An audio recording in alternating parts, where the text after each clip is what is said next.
All right, welcome everybody. Good morning to those on the West Coast and good afternoon to those on the East, and welcome to everybody. My name is Jodi Smits Anderson. I'm here representing NBI as moderator for this wonderful panel on embodied carbon and electrification, the full path to decarbonization. I'm really excited to be here with an exceptional panel of presenters and to talk about the path to decarbonization with different lenses than maybe you've heard or seen in other presentations. So let us move on through our intro slides. If I can move my cursor. And I want to make note that we are being supported by San Diego Learn, and it's developed in partnership with that program. The Learn program is a San Diego-based workforce education and training program that has partnered with New Buildings Institute and AWHI to offer free energy efficiency and electrification webinars. Please visit the Learn website for more information, sandiegolearn.com. We're going to be talking about embodied carbon and electrification. In the reach for decarbonizing our built environment, the focus has been on electrification. It's still an imperative. And we've come to realize that as we reduce energy use and as we electrify, embodied carbon is being revealed as a really high priority too. So in today's webinar, we're going to discuss that interplay between embodied and operational carbon. We're going to talk about the potential impact if we focus on existing buildings. And we're going to have some perspective on that. And what are some of the challenges and achievements for policymakers, developers, and contractors specifically? And those are some of the lenses that we'll hear, the perspectives that we'll hear in this presentation. And then how does scaling of technologies such as heat pumps and an effective energy use approach when we focus on envelopes, how do those together help reduce greenhouse gas emissions while reducing infrastructure strain and as co-benefits supporting health and safety of building occupants? I wanted to throw that last piece in there, even though it wasn't on the list.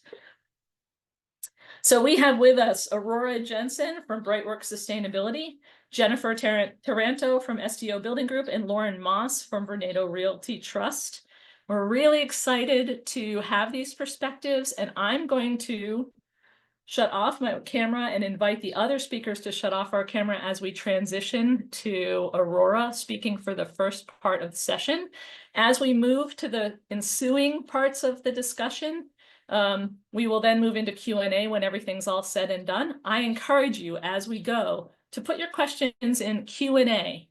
If we put it in Q&A, we can keep track and the panelists can weigh in as we're having the discussion, as we're having the presentation, and we can make sure to capture all those thoughts. Any questions welcome, all questions are welcome. Whatever we don't get to, we'll start to process and I'll provide some contact information to me, and perhaps we can source those answers for you even after the presentation. I'm going to stop sharing and welcome to Aurora.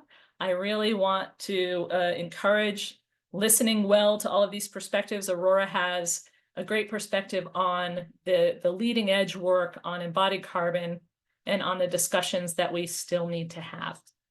So Aurora, you're off. Awesome. Can you see my screen, Jodi? And everyone? Yes. Okay, wonderful. So thanks so much for having us. My name is Aurora Jensen, and I lead the embodied carbon team at Brightworks Sustainability. I'll tell you a little bit about our firm, but I'm really excited to be here today. I was formerly an energy modeler, but I currently run an embodied carbon focused team full time. So Brightworks Sustainability, we are a consultancy and we primarily work for owners and developers, as well as architects and engineers. So we have a whole diverse client base, and these are our core services. We work a bit on corporate sustainability and ESG reporting. We work with the government and public sector as well. We do a lot of work with green building certification, LEED, ILFI, and WELL, and then a huge focus on carbon, energy, and materials. And that extends from very technical energy modeling to life cycle analysis and assessment and decarbonization. The team I run at Brightworks around embodied carbon really has a variety of services. So this kind of gives you a feel for the different scale of services we offer.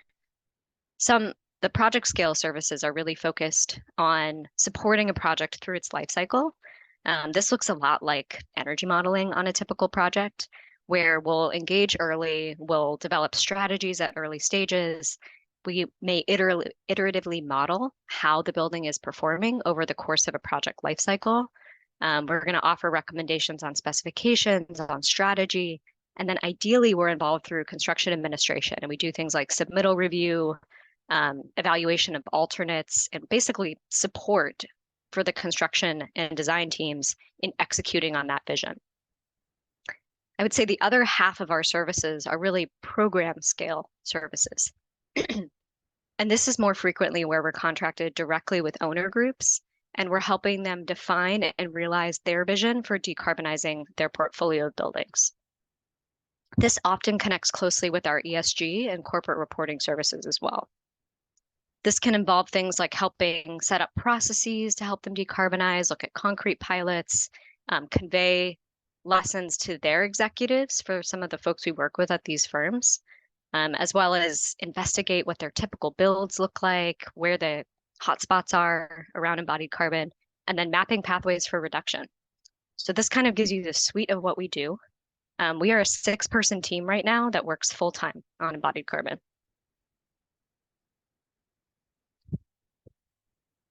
This gives you a hint of the kind of clients we work with. So this kind of represents the parts of the market that are ready to talk about embodied carbon and are there. A huge share of the work we do is for tech companies.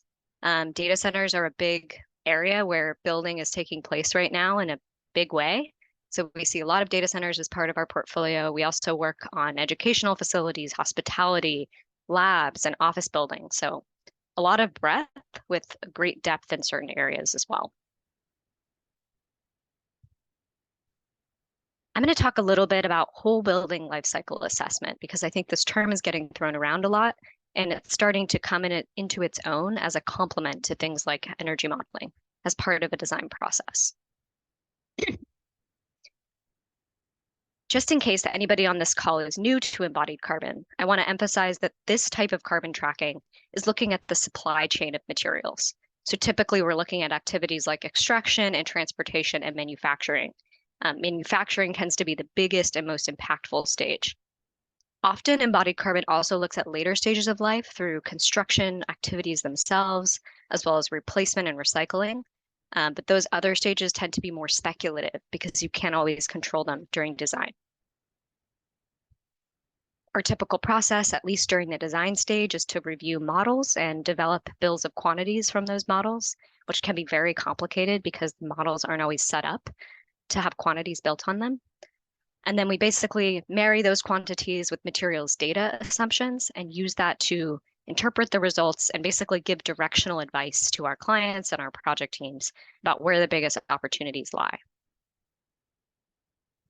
All right, so with my remaining time, I'm going to give 2 quick examples on 2 projects.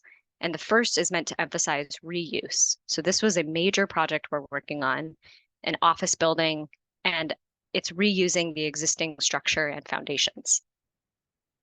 And this gives you a snapshot for the amount of savings that can be on the table for a substantial building reuse. And in many cases, the savings can be even greater than the 35% shown here. Just this project had a lot of structural improvements, as well as recladding the entire envelope. So demolishing that existing envelope and adding on a whole new curtain wall. So there's a lot of significant upgrades and entirely, renewed interior fit out in the space as well. So you can see between the baseline building and the design building, you are saving significantly on concrete because of the existing material that's being preserved. You're saving to some extent on steel as well.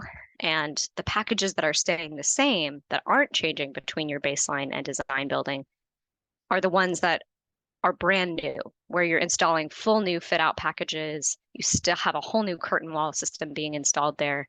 So for example, this pink criteria, as well as this orange that's representing the wallboard and the glazing and mullions there, you are seeing those in both the baseline and the proposed because they're brand new in both designs in that design building. And often when we're working on a project like this one, where we're reusing a substantial amount of the existing building, some of the biggest opportunities appear in that fit out package. What can we do with the new materials that are being installed, and how can we drive down carbon further with those materials? And this is an example of an environmental product declaration and a sort of series of criteria that's on the table. A very light approach would be requesting EPDs, just making the ask. A slightly more heavy approach would be seeking out products that already have environmental product declarations. That's kind of a medium approach, I would call it.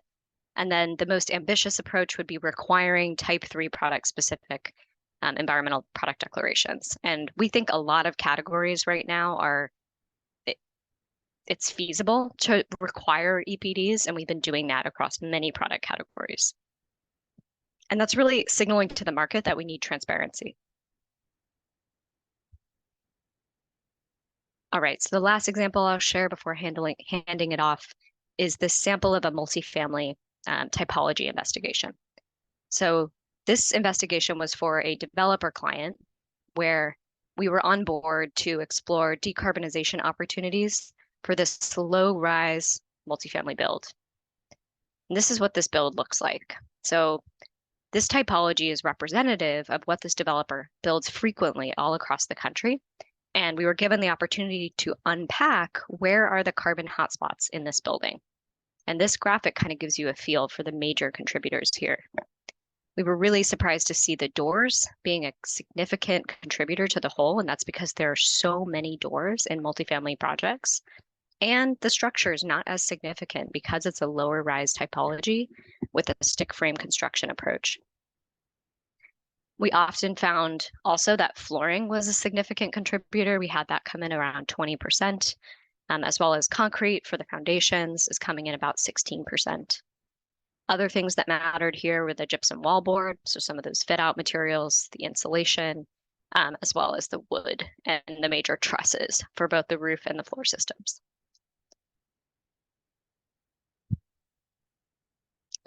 And what we were on board to do with this client was to come up with pathways for decarbonization that were possible in today's market and then in a future market scenario. So pathway 1 described here is basically improving on the existing design to integrate lower carbon strategies. So in this pathway, we're identifying opportunities that we think this developer can do today in a very, that are commonplace in the market and available. So we were recommending things like low carbon concrete, FSC lumber, lower carbon carpet and flooring recommendations, insulation with higher recycled content or from recycled input materials, and then FSC wood doors. To complement pathway 1, we also looked at a broader potential for future opportunities that are not quite market ready. And this included things like recycled glass as a component in a concrete mix. I'll say that's available today, but not in every market in the US. It can be a little bit more regional. So these were considered a little farther out just because they're more difficult to roll out across a huge developer's portfolio at once because they're not available consistently across the whole country. And this is what we found. So we have this baseline design that's more industry typical. How do we commonly build these multifamily designs?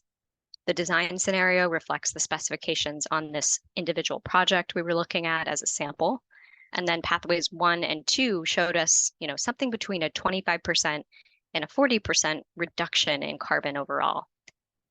I'll also note below the 0 line here, you can see these hashed line zones that describe the biogenic carbon contribution.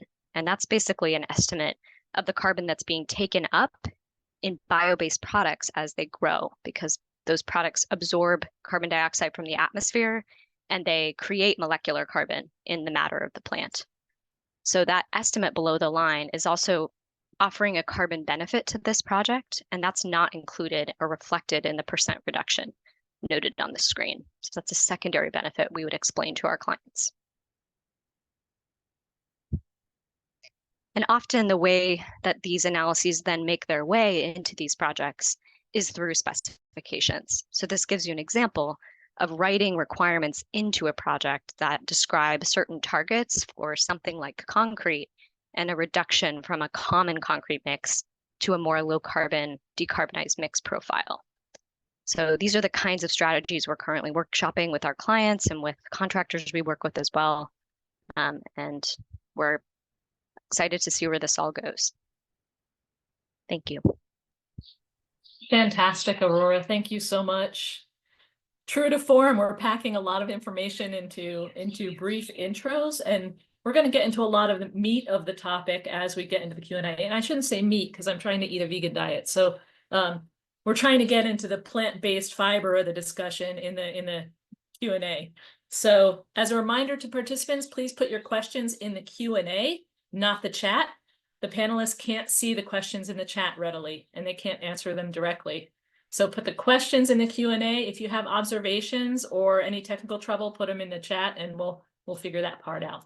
I want to welcome Jen now to the stage, and thank you, Aurora. You and I should turn off our videos while she's speaking. Thank you so much, Jodi. And hello and welcome. I'm Jennifer Taranto. I am the Vice President of Sustainability for STO Building Group. STO Building Group is a family of builders. We exist in 49 locations across 5 countries in the world. So we're a major general contractor, construction manager. We operate under 14 different brands, which you see there along the left-hand side. We have been in the sustainability space for a very long time. One thing I wanted to note, which I think is super interesting, is annual green revenue that we track as part of some of our industry-based metrics. In 2021, we were at 2.95 billion, but as of 2023, that grew to 4.5 billion. And you might ask yourself, how do we define that green contracting revenue? Well, it's actually defined by ENR as projects that are seeking third-party certification. So it could be LEED, it could be WELL, it could be ILFI Net Zero, which we're seeing more and more as one of the chosen criteria. So if I go back in time and I think about embodied carbon, when 5 years ago, I think it was still pretty nascent in the industry. People were just starting to learn about it. We had done a survey of our clients at the time, and again, 5 years ago, they said 48% of them, nearly half of them, said that they would require embodied carbon accounting on future projects. And so that was kind of our crystal ball on, how to get things moving. Aurora talked a little bit already about, the embodied carbon being that carbon that we get from the raw material extraction and manufacturing process. We've done a really good job over time, really sort of like honing in operational carbon, that to the electrification and an aspect. As a contractor, I can advocate for electrification of buildings. I unfortunately can't manifest them. So within my locus of control, that's sort of where my stance is. But we do have some control over embodied carbon. Again, many products are specified, some proprietarily specified to us when we're brought on as a contractor, but there are plenty of what I call non-spec items that we can make lower carbon choices. And again, we can certainly advocate to clients when we know that lower carbon options are available. And then we like to talk, when we talk about embodied carbon across the life cycle, we often hone in on that A1 to A3 phase of the life cycle, which is that raw material supply and manufacturing piece.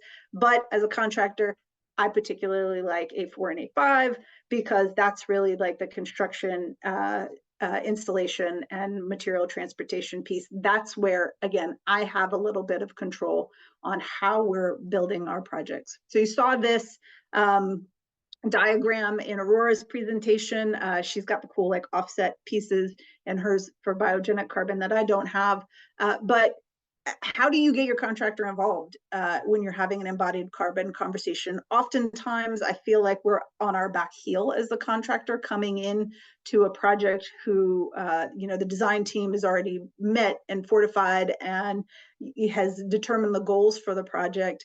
But there's a lot of value that a contractor can bring in those earlier phases. We have really robust virtual design and construction teams, and they can look at the models and the standards with which the models are being built and make sure that the data is in the models to be able to do a better job of extracting the embodied carbon data out of them. We can also collaborate on that material selection so that when the specification is actually written, that all of those materials are included. And I think what's really important when we think about existing buildings in particular is that we can help determine if we're moving into an existing building, say for a renovation of an office space, and it hasn't been white boxed yet, like what do we really want to keep? Do a detailed material inventory of the kit of parts that is already there. What walls do we want to keep? Where can we sort of manipulate the design to be able to keep more of the existing materials? And then also, in lieu of demolition, how do we look more to deconstruction? And we're starting to build that cadre of like vendors who are in the reuse and salvage market.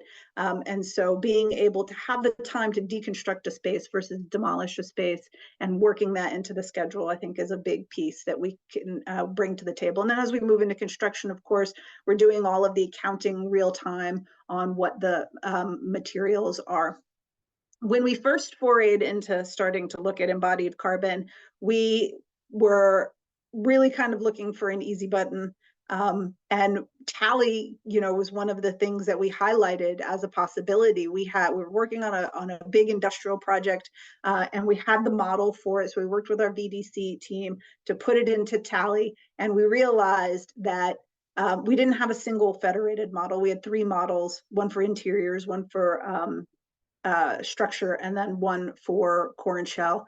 And there were overlapping things. So we had to spend a lot of time removing all the overlapping materials. And then we started to look at the detail, and it just wasn't in the model. So the amount of time that it took our estimating and VDC teams to really get the model to a place where we felt good about what the information tally was giving us, it was actually easier for us to do sort of the manual input at the job site level with our documentation teams through the submittal process on what the materials actually were that were coming into the project. We were hoping that Tally was going to be able to give us this nice list. We could import it into EC3 and then start with it and refine it. It didn't work out that way. And so with this particular project, as we were tracking the as-built data, no surprise, we see that the structure has the biggest impact. But because the project wasn't designed with embodied carbon in mind, what we were really looking to do was show the client what the possibility was. So they had a lot of these types of projects that they were rolling out in multiple locations. The other thing that I think is important to understand, because when you're tracking embodied carbon, everybody wants to get like every detailed piece, at least as a contractor, right? We think about it in terms of submittals, like, oh, I have a submittal for a sink. Oh, I have a submittal for an air handler unit. I should be able to track the embodied carbon on it. No, it doesn't work that way. There are a lot of materials still out there today that do not get included in something like EC3. There are manufacturers across that space. Trane, I think, is one of them that I've seen that is developing EPDs across what I would say are the material types that haven't traditionally had EPDs available.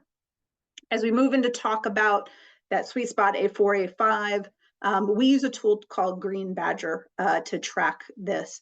And they have this great ESG framework. It actually does track more than just the embodied carbon, but it tracks some social parameters. If you have diverse trade partners, if you have local trade partners, if you're doing philanthropy as part of a construction project or volunteerism, this portal will essentially be able to lay all of that out for a client and tell them all of the ESG metrics across an individual project. So we use that tool to track and report back. And you'll see, if we look again, energy usage, going back to electrification, I can't control whether or not I'm building an all-electric building, but I can try to advocate for or work toward a more all-electric job site as well, right? So you'll see there's lots of diesel fuel being used in there, as well as gasoline. There's not a ton of big, heavy equipment on the market that's all electric. And furthermore, we need to get to this place where, if we want more all electric job sites, when we're building in less urban locations, that maybe we wait for there to even be a utility service available at the site. So we're not running generators in order to keep the facilities to keep the construction moving forward. So quick case study on a confidential healthcare project. Again, this was a client we were building 4 hospitals for them across the country. No two of them were alike. They were all pretty different in construction types, but they did have some portfolio standards like concrete mix designs and those things that they wanted us to review. So this particular hospital expansion, almost 170,000 square feet. We did the EC3 model, and then we also tracked all of our usage on the job site. You'll see what's really interesting for me that came out of this was there's a high amount of carbon that is associated with the commute of the trades to the job site. And so in more urban environments, like on our New York City jobs where we've tracked this before, most people come in and out of the city. They're on the subway, even the trade partners. And so we don't see this heavy thing, but in less urban areas or places where public transit isn't as reliable or available, we see that the commute of just getting all the guys to the job site every day, guys and gals to the job site every day, has a pretty high impact. So when you look at all of that together, the other thing that I think that is notable is that A1 to A3, the materials are still pretty much the heaviest impact on embodied carbon. And there's that place is still ripe for things to be reduced, but there's still obviously things that we can do in A4 and A5. Every job site is not alike. I like to say they're apples, oranges, and bananas, even if you're building the same building in 2 different places. Different soil requirements, different site work requirements can make a difference, can impact your job. If you have a demolition of an existing structure on a job site, that will also impact. I talked a little bit about urban versus suburban versus rural locations. There's a lot of carbon that is involved in transportation of people and things. And then that availability of electricity is also a piece. So what's next? Just a couple of quick thoughts. Similar to other industry sectors like the AIA 2030 and the MEP 2040 and the SE 2050, we have the contractor's commitment. And so that is certainly something that you can advocate for your contractors to sign up for. It's a voluntary commitment, but it does involve many things. It's a little more holistic, not carbon exclusive, but it does involve embodied carbon tracking. So regulations, I think we've definitely seen some embodied carbon regulations come up in different locations. Innovations in materials, those LCAs becoming best management practices. I think we've seen a pretty stark increase in LCAs on projects from our design partners, really doubling down on prefab and modular wherever it's available. We know third-party standards are changing. LEED B5 is, I think, going to have a pretty heavy hand looking at embodied carbon, and then things like this, just the collaboration and the knowledge sharing. So that's it for me. Thank you so much, Jen. My face pops up and everyone groans because they have to get through their material in the last couple of minutes. But remember to please put your questions in the Q&A. And we will get to some good discussion after our next presenter is Lauren Moss, who is with Vornado. And as soon as she's ready, we'll move on. All right, it looks like you're set. Have fun, Lauren. Thank you. Well, good afternoon and good morning, everyone. Thanks for having me. I'm going to try and present a slightly different perspective. I come from the consulting background, but have been at Vornado for 2 years now. I'm the Senior Vice President and Chief Sustainability Officer. Vornado has for 15 years, we always put this slide up. We're very proud of the work that we've been doing for about 15 years, really focused on sustainability and running our buildings efficiently and effectively with our tenants' best interests. Always, we own about 30 million square feet of commercial office space. Most of that is located in New York City, but we do have an asset in Chicago, as well as sort of a small campus in San Francisco. So when we look across our buildings, we're really looking at very central urban locations, existing buildings. I like to say our buildings are really loved. They are each unique, and we do some development, but we do a lot of redevelopment and repositioning of assets, which from an embodied carbon standpoint actually is incredibly positive, and also from an operational standpoint is very challenging. So I'm going to get right into sort of how we have looked at our commitments around carbon over the last couple of years, and then sort of talk through how we bring them together. We have had a public commitment to carbon neutrality in our scope 1 and scope 2 assessments. We do include, and this was going to come back to an important point, our tenant consumption is considered our scope 2. So we take responsibility for the tenant emissions associated with our buildings. We sub-meter 95% of our tenants, and therefore anyone direct meter moves into our scope 3, but we really do think through how we involve tenants in all the work that we're doing. But our carbon neutrality commitment starts first and foremost with a reduction in consumption. And I think this is moving into how we think through embodied carbon as well, right? The idea is not actually to replace, it is to reduce. It is to reduce what we're using in our buildings, and hopefully eventually as we move towards our embodied carbon and tenant fit outs, it's actually to reuse what is existing in those buildings. So our hyper focus right now has been on reducing consumption 50% across our portfolio based on a 2009 baseline. The second is really recovery, and that comes through waste heat recovery projects, so that we're not actually in New York City. You can sort of see it in the large fans on the roofs, but we're not just expending emissions, and that we're really sort of capturing that and reusing it in our buildings and recovering it. The third piece is the renewables piece, and that, you know, based on the grids that we're in, I always feel like it's really important when we talk about electrification, embodied carbon, operational carbon, to understand that we operate the vast majority of our portfolio in New York City. New York City's grid runs mostly on natural gas. So when we move towards things like electrification, we're actually not reducing emissions per se. We're transferring them to a grid that is, we may be moving off of steam, which is a natural gas loop in New York as well. So, you know, there's a lot of debate around how and why and when we make these transitions. What we want are really efficient buildings, and that's why we really focus on reduction. I'm going to come back to our reduction commitment is inclusive of a tenant commitment to reduce, even though our tenants haven't actually committed knowingly.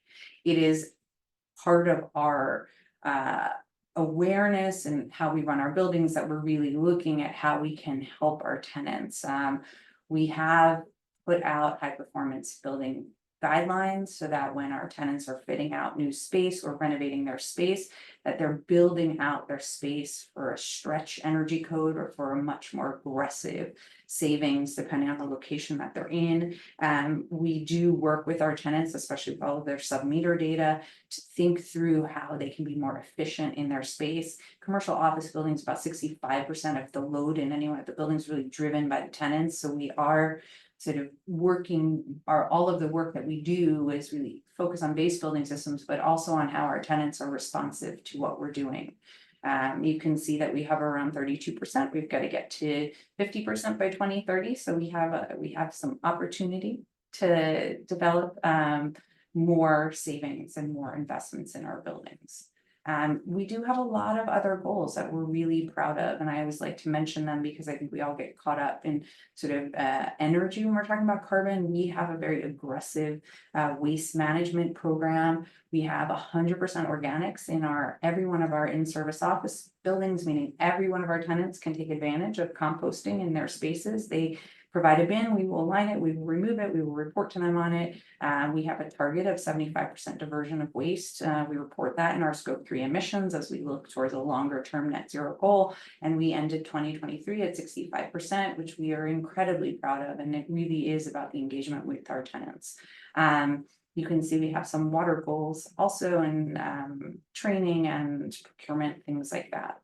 Helps that we own the cleaning provider in our buildings, and so we really work hand in hand with them to ensure that the products used in our spaces meet a variety of standards so that we are ensuring the cleanliness, but also the health benefits in our spaces.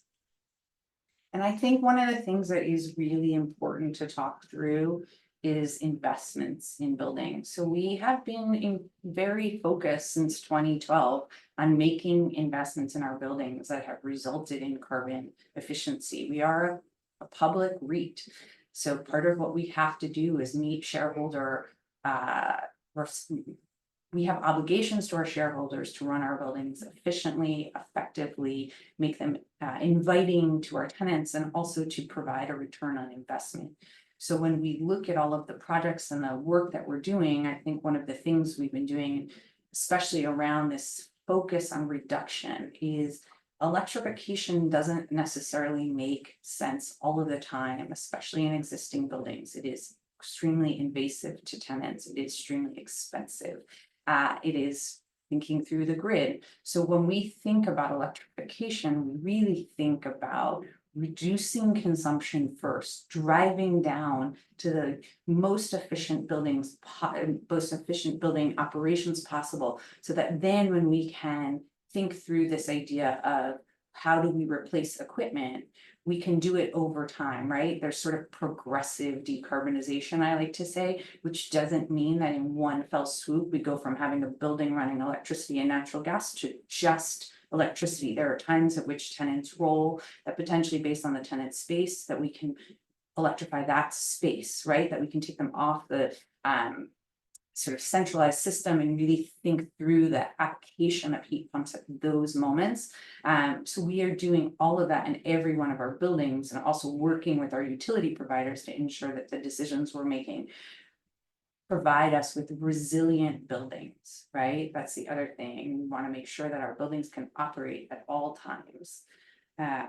And that took us on a journey of really this, I keep talking through our tenants, but they're very, very important to us. This is a very small piece of the work that we do, but we engage with, I talk about 30 million square feet of commercial office space. We engage with almost 50% of the space with our tenants that cover 50% of the space. We do that through roundtables, through emails, through sortathons, waste audits, everything that we can do to get in front of our tenants, we will, because what we want them to be doing is reducing, right? We want them to understand how their space is being used. We also want them to understand clearly that as they reduce consumption, they save dollars. I may save carbon, right? But they save dollars as they're directly submetered and paying that bill for their consumption. That took us to a certain point, right? And then we had to start thinking through embodied carbon. And one of the things that we did in basically all of 2023 was work to create a framework. It's really interesting and wonderful to hear from a consultant and a contractor talking through how they work on embodied carbon. But I think what they would both acknowledge in some ways is that the real estate industry is sometimes slow to new or to change. And so what we realized we were like, oh, we're going to come up with an embodied carbon target, and this is going to be simple.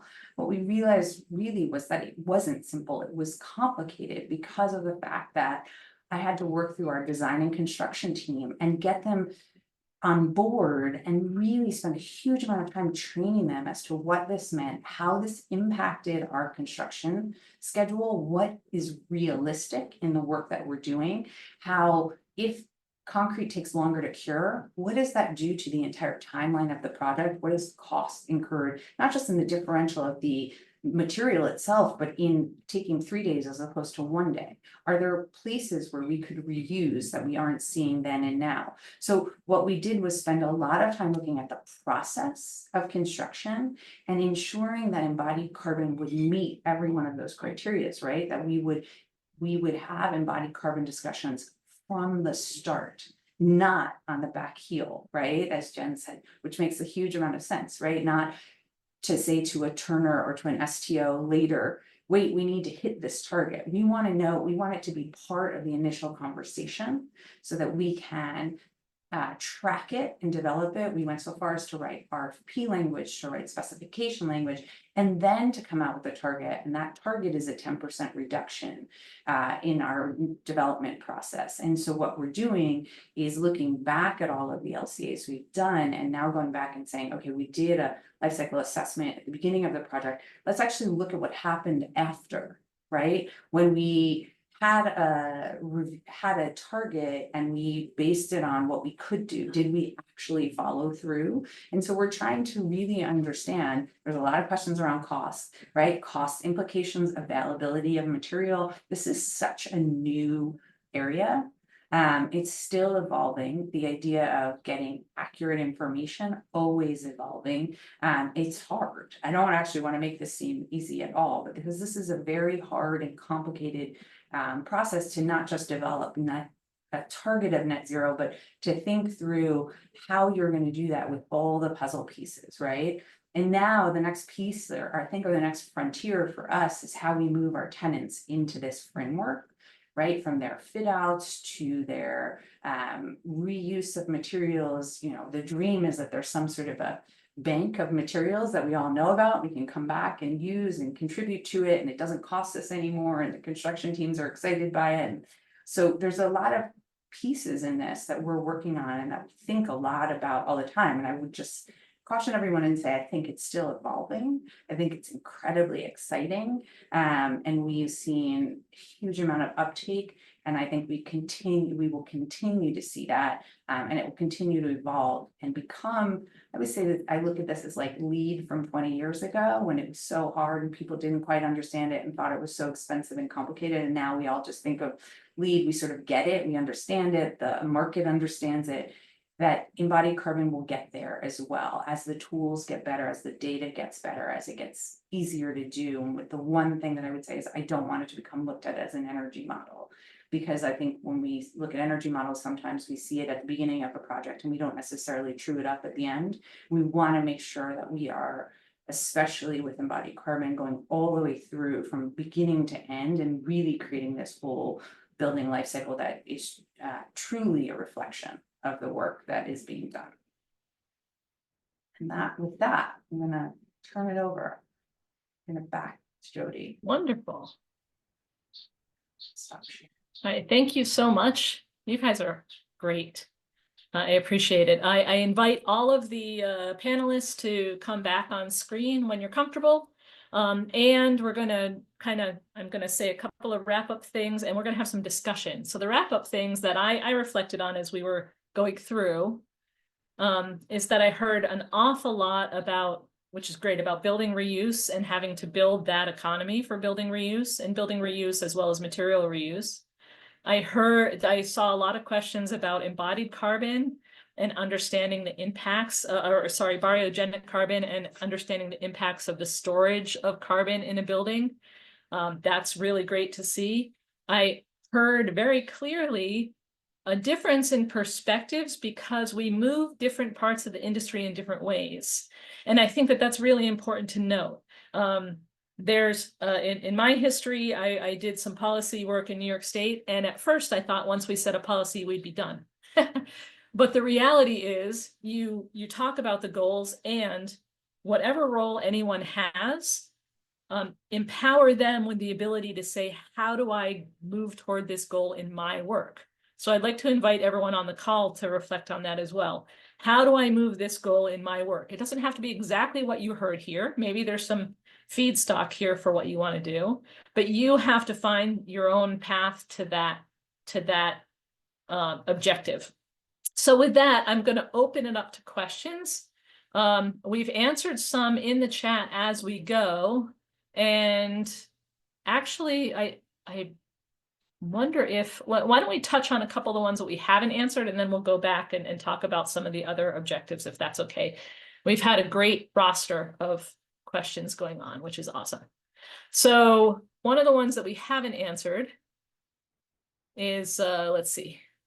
There's an interest, there are a couple of questions about pre-manufactured and panelized systems and understanding different aspects of that. How is the case of prefab concrete, for example, is the embodied carbon reach the same as in on-site? That's one question. Another is, what is there an inherent reduction in pre-manufactured approaches?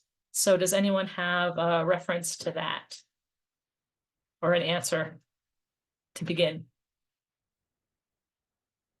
Jen, you unmuted?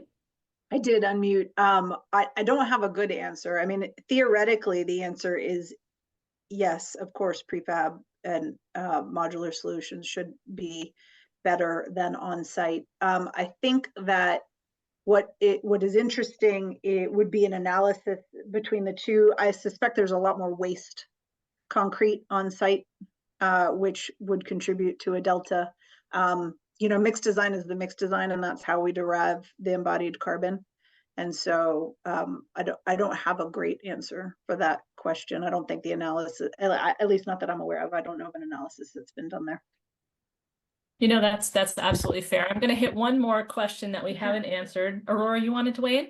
Yeah, I have a small thought on that. So I have studied embodied carbon of modular in a hotel context where they were dropping more prefab units into the hotel to kind of build out that structure.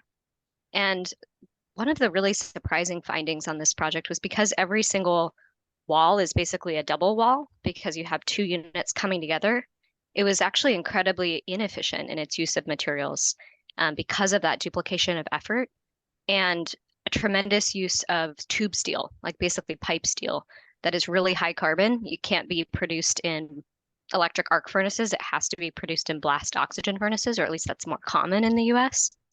So it tends to have a really high carbon intensity. So I think there are possibilities and potential real benefits of prefab, but I don't take them for granted. And I think it's something that needs more investigation in our industry too. Actually, I'm going to weigh in two places with that. Regarding mass timber, a lot of the mass timber work is done off-site, and that makes for speed of construction, and mass timber itself is a biogenic storage. It has storage capacity for carbon. So in that case, it probably would be a benefit to some level. So again, the embodied carbon picture is really about the use of the materials overall, and then the impact of the material itself, no matter how you use it. So you really have to think about both things. And a lot of people in talking about concrete, they just want to reduce the embodied carbon in concrete, but they don't think about sizing their structural elements differently or coming up with a different approach. So yeah, I was just gonna sort of like weigh in on that approach because somebody just typed in the Q&A thoughts on ICF, which are insulated concrete forms.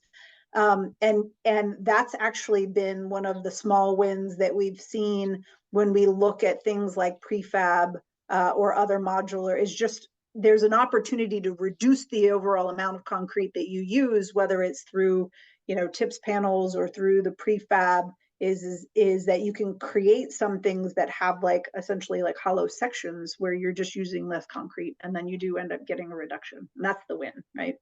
That's great.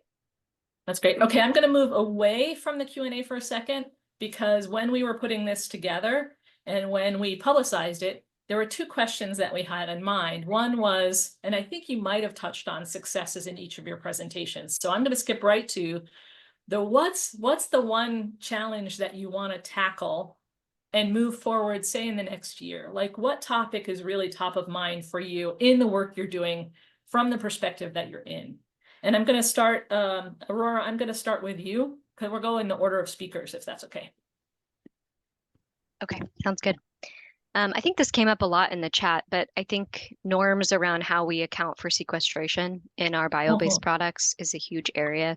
I don't think I will be the one to solve that, but I'm really looking forward to seeing new research that better describes the carbon stored in the soil, to what extent we should be taking credit for the carbon stored in the product, and how we really assign value to better forestry practices. Because whenever we buy wood, there's always a risk that we're contributing to more damaging forestry systems and deforestation potentially. And I'd love to see the industry really complicate its message around timber. It's not always a good thing if we source from the wrong places, or if we use it unnecessarily. I think using mass timber to replace a stick frame build or a building that would otherwise be stick frame could be an overuse or kind of a misuse of that material. So those are the kinds of questions I'm wondering about. That's great. And I'm of the mindset in that we know that there's stored carbon. Let's pick a ridiculously low number and use that in our calculations and not worry about being precise, because that's helpful. But we should also we have to, in the case of biogenic materials, focus on the whole life cycle of that material and the larger systems impacts, because we've just started to recognize how soil is changed when I'm going to use a horrible word. No, I'm not. When we abuse a forest, let's put it that way. Okay, Jen, you're next. Makes me wonder what your other word choice was. Yeah, no, it's not good. So pillage. There you go. So I'm going to give you a long-term goal. This is not something that I think that I'm going to solve either for the industry or for my organization in the short term. But what I would like for our estimating staff to learn to do is to present change orders that include carbon, right? Yes. And so you get schedule impact, you get cost impact, and you get carbon impact, right? And that's how I want to start thinking about sort of our business as usual. Yeah, I'm hoping that most people on this call, their brain just went, that's cool. Let's do that. All right, Lauren, you're on the hot seat now. Yeah, I mean, I agree with all that. I think from our perspective, what we would love to see, and I feel like I beat the tenant stuff to death, but that's the big thing, right? When we're looking at embodied carbon, typically we're stuck on new development, right? We look at concrete, glass, steel, those are the big numbers. But the reality is there's not a huge amount of new building going on in our market.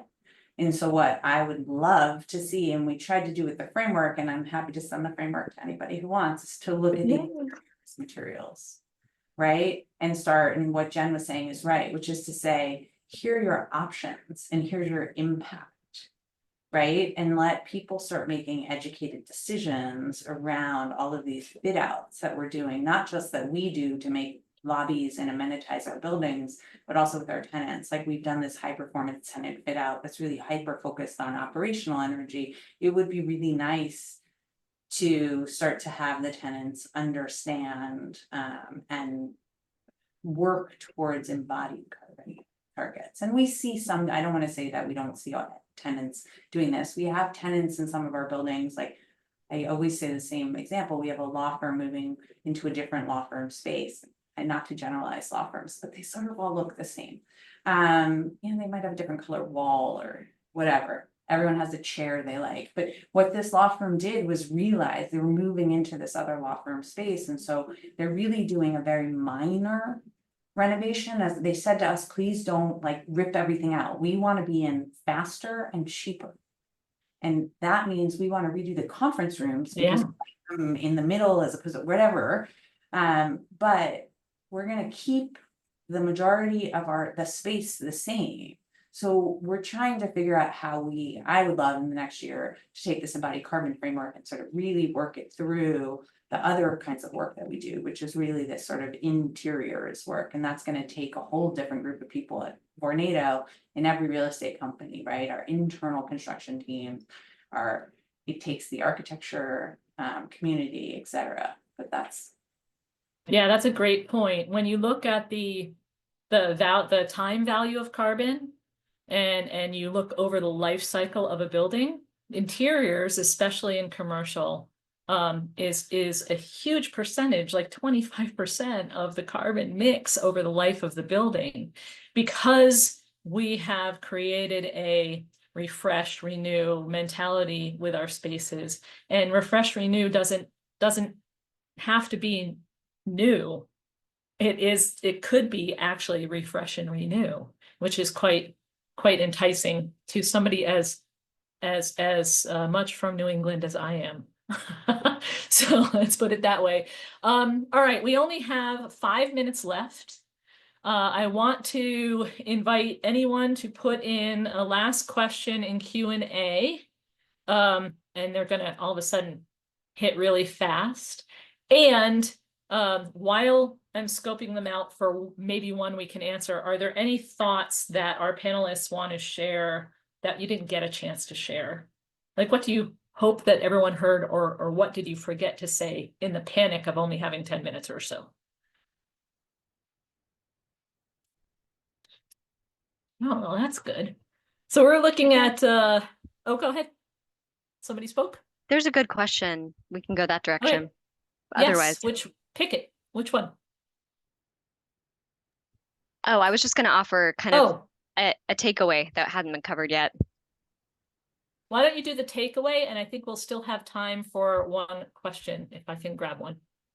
Sure. Okay. I guess there's a lot of moving parts in LCA. It can be kind of an uneven landscape right now, but I think what makes me excited is there's so much that is doable today. I think there are increasingly EPDs that are available that you can be requesting and putting out there, both directly from the manufacturer as well as asking your owners and contractors to make those requests and get behind those requests. And I think that's a really easy place to start. We're also seeing legislation move. We didn't talk much about Cal Green today, but there's code that does require currently embodied carbon analysis in all major non-residential buildings above 100,000 square feet in California. So you're going to see more and more of this. And I think the fluency is rising. So that's really exciting to see.